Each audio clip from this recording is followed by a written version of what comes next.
жат ағым өкілдерінің ең балаларды, адамдарды арбайтын тұстары олардың білімінің аздығына негіз қояды. Оларға қатты ақылды адам керек емес.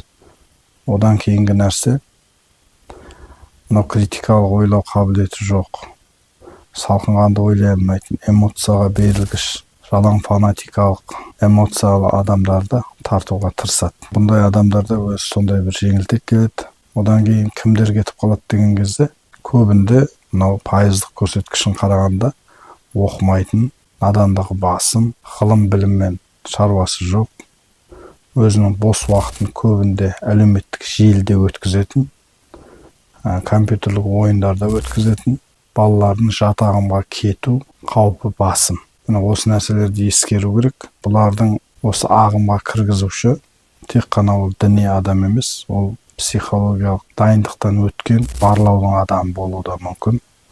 Сондықтан біздің балдарымызға әр жерден қауіп төнеді. Оларды отбасында қатты тәрбиелеу керек. Отбасында білімнің маңызды екенін үйрету керек. Одан кейін сенбейтін жат адамға, бөтен адамға ермеу керектігін айту керек.